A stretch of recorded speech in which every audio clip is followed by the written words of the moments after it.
How you doing, Club Xterra? This is Tom, aka BlackXGuy, and today we're going to install some LED strips into my 2010 Xterra X. And real quick, I'm just going to go over the things you might need. I use Street Glow. They're some of the best LED and neon strips around. They have longevity. They're easy up to wire.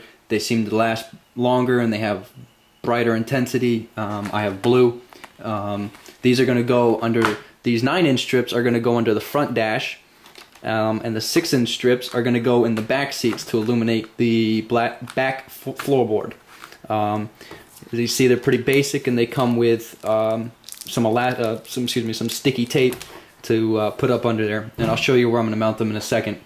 I use speaker wire. This is 18 gauge.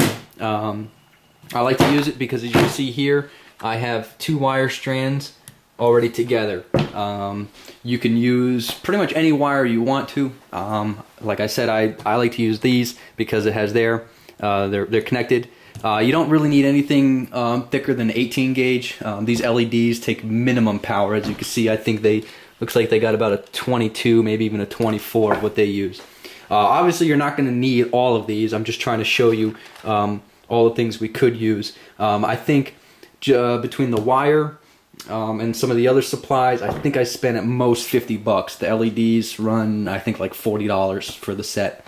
And they're back ordered if you want the blue, by the way. You gotta wait a couple months, or weeks, excuse me. These are butt splices, some ring terminals, and some male and female spade. Excuse me, just regular spade, I'm sorry. And we'll go over those later when the time comes. There's different types of bus or grounding kits. Really, they all have different names, but they serve the same function. Today we're going to use these. I went down to the local marine store. If you live by the water, you can go to any boating supply, or you can order these online. What we're going to do with this is we're going to run from our power source. We're going to run a positive cable into one side, a negative into the other, and all of our LEDs are going to get lit up here. This is going to get hidden under the center console, so it won't be seen. So all of our LEDs, when the wires get run, instead of just being a gaggle mess somewhere, they're just going to be connected right to this, and this is going to be my power distributor.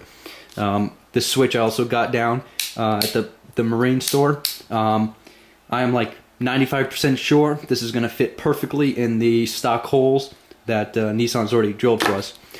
Tools needed, obviously a wire crimper or a cutter. You might also want to bring out a common toolkit for different things, screwdrivers, wrenches, sockets, things like that. I bought this liquid tape. I never used it before. I figured it would it's probably garbage, but it's worth a shot. So these are all the supplies you need. If you need any help, just let me know. And let's go out to the car and take a look at where we're going to mount them. Alright, under the dash here is where I'm going to put my first set, my 9-inch strips.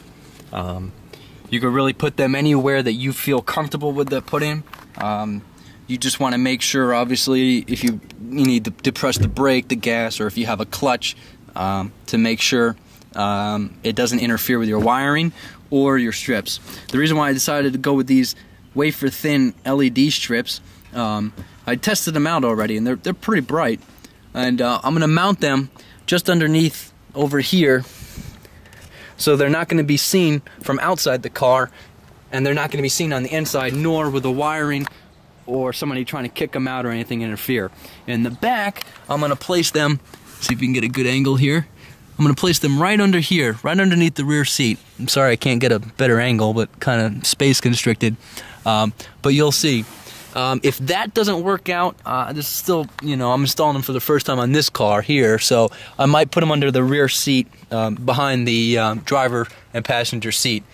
I'm going to do that just so I can still be able to move the seat down and put, snowboards or bikes or girls or whatever you want back there. Now, the first thing we need to do is we need to run a power cable from the battery into the car. There's 2 ways to do this. You can run it directly off the battery, which is what I'm going to do, and I'll explain that later. Or, if you're good with electrical work, you can look at the schematics of the car, and you can even wire this up to, like, for example, your headlight switch. So when you turn your headlights on, your neons or LEDs will come on. I don't know the schematics of the Nissan that well, so I'm going to avoid trying to mess things up.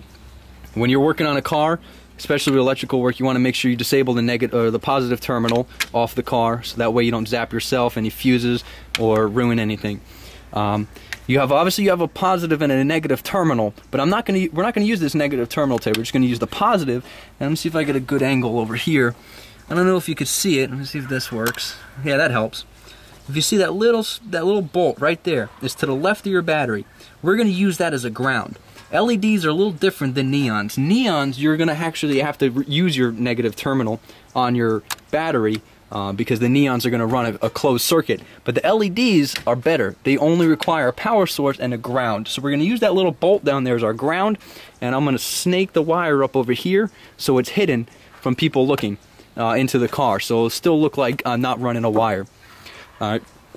So for time consistency and restrictions, what I'm going to do is I'm going to run this wire, and then when I'm done with it, I will turn the camera back on and I'll show you how I ran it and where I ran it.